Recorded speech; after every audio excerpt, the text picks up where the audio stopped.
Assalamualaikum warahmatullahi wabarakatuh. Rahayu Sagung Dumadi. Sunan Kalijaga dan Adipati Pandanarang II. Pada masa Wali Songo hidup seorang adipati kaya namun dikenal kikir. Dia bernama Adipati Pandanarang II. Istri Adipati juga memiliki sifat yang sama dengan suaminya, yakni cinta harta duniawi. Kabar tersebut terdengar oleh Sunan Kalijaga.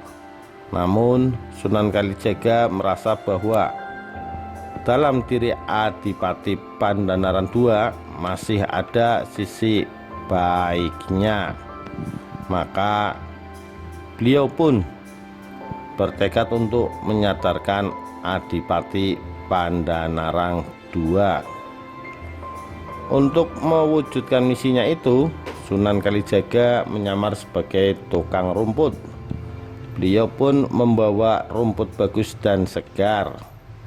Suatu hari ketika Sunan Kalijaga lewat di halaman kabupaten, Adipati Pandanarang II memanggilnya dan menawar rumput dengan harga yang sangat rendah. Tanpa basa-basi, Sunan Kalijaga setuju dan meletakkan rumputnya di kandang. Entah apa maksudnya. Sebelum pergi, Sunan Kalijaga menyelipkan uang 5 sen di rerumputan tersebut.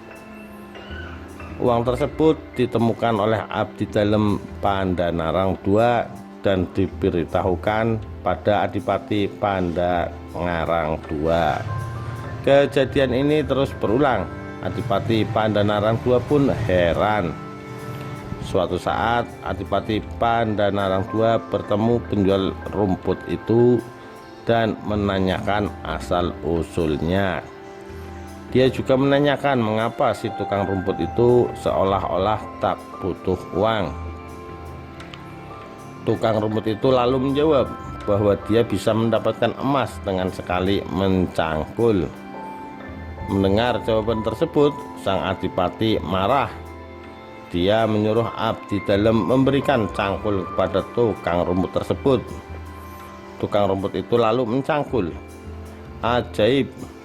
Tanah hasil cangkulannya berubah menjadi emas. Hal ini membuat sang adipati dan abdi dalamnya terdiam 1000 bahasa. Si tukang rumput akhirnya menunjukkan jati dirinya. Begitu tahu bahwa tukang rumput itu adalah Sunan Kalijaga, sang adipati langsung meminta maaf dan memohon bisa menjadi murid Sunan Kalijaga. Sunan Kalijaga setuju, syaratnya Pandanarang harus melepaskan sifat terlalu cintanya pada dunia dan memberikan hartanya kepada fakir miskin. Pandanarang setuju. Namun sang istri Nyai Pandanarang ternyata belum bisa menghilangkan rasa cintanya pada harta dunia. Diam-diam perempuan itu memasukkan emas dan permata ke tongkat dari bambu. Karena tongkat terlalu berat, sang istri tertinggal. Dia pun menyuruh suaminya supaya berangkat terlebih dahulu agar bisa menyusul Sunan Kalijaga.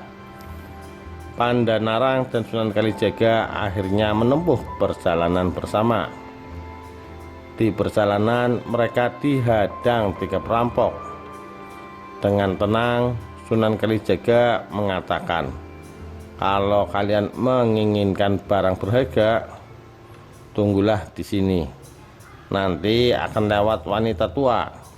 Kalian akan mendapatkan emas permata yang ada di dalam tongkat bambunya." Perampok itu pun membiarkan Sunan Kalijaga dan Pandanarang lewat. Tak berapa lama lewatlah Nyai Pandanarang di tempat tersebut. Nyai Pandanarang tak berdaya ketika perampok itu lalu mengambil tongkat bambu yang dibawa Nyai Pandanarang. Saat Nyai Pandanarang menyusul suaminya dan Sunan Kalijaga, dia menceritakan kejadian yang dialaminya.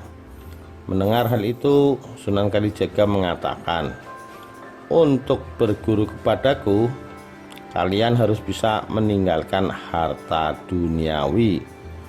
Kejadian itu merupakan kesalahanmu sendiri." Untuk mengingat kejadian itu, Sunan Kalijaga memberi nama daerah tersebut Salatiga. Alasannya jumlah perampok tadi ada 3. Lama-kelamaan Salatiga berubah menjadi Salatiga. Versi lain menyebutkan dinamakan Salatiga karena ada 3 orang yang bersalah, yakni Adipati Pandanarang, Nyi Pandanarang, dan perampok. Namun ada juga versi lain seputar perjalanan Sunan Kalijaga, Pandanarang, dan Nyai Pandanarang. Mereka dicegat sekawanan perampok. Sunan Kalijaga menyuruh perampok itu untuk mengambil harta yang dibawa istri Pandanarang. Akhirnya perampok itu pergi setelah merebut tongkat yang berisi emas dan berlian.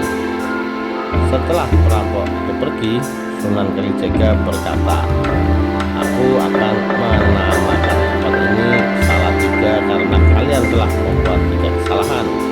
Pertama, kalian sangat kikir. Kedua, kalian sombong. Ketiga, kalian telah menyengsarakan rakyat. Semoga tempat ini menjadi tempat yang baik dan ramai nantinya." Selain dari cerita rakyat tersebut, ada beberapa sumber lainnya terkait asal-usul kota Salatiga. Dari beberapa sumber tersebut, prasasti Plumpunganlah yang dijadikan dasar asal-usul kota Salatiga. Cikal bakal lahirnya Salatiga tertulis dalam batu besar berjenis andesit berukuran panjang 170 cm, lebar 160 cm, dengan garis lingkar 5 meter yang selanjutnya disebut prasasti Plumpungan. Berdasarkan prasasti yang berada di Tugu Plumpungan, Kelurahan Kauman Kidul, Kecamatan Sidorejo itu, Salatiga sudah ada sejak tahun 750 Masehi.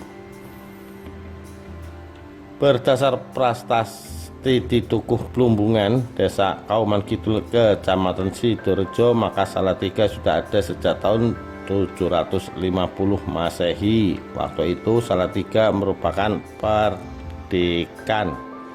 Perdikan adalah suatu daerah dalam wilayah kerajaan tertentu.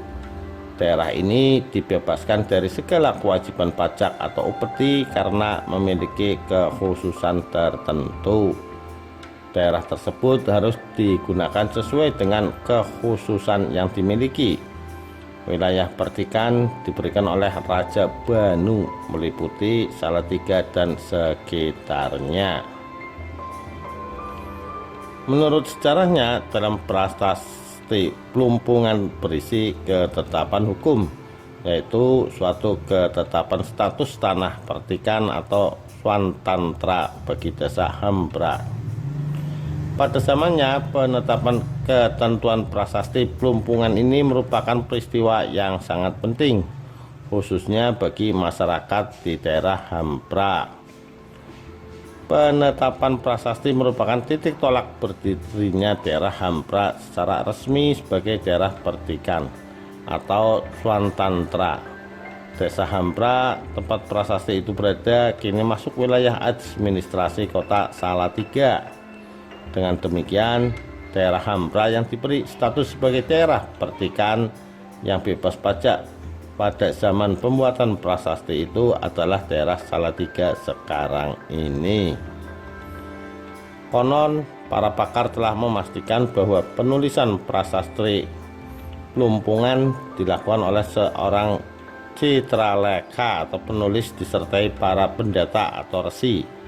Raja Banu yang disebut-sebut dalam prasasti tersebut adalah seorang raja besar pada zamannya yang banyak memperhatikan nasib rakyatnya. Isi prasasti Plumpungan ditulis dalam bahasa Jawa kuno dan bahasa Sanskerta. Dengan demikian, pemberian tanah pertikan merupakan peristiwa yang sangat istimewa dan langka, karena hanya diberikan kepada desa-desa yang benar-benar berjasa kepada raja untuk mengabadikan peristiwa itu. Raja menulis dalam prasasti Plumpungan yang artinya semoga bahagia, selamatlah rakyat sekalian. Ditulis pada hari Jumat tanggal 24 Juli tahun 750 Masehi. Demikian kisah Wali Songo atau Sunan Kalijaga dan Adipati Pandanarang. Sekian, terima kasih. Wassalamualaikum warahmatullahi wabarakatuh. Rahayu Sagung Dumadi.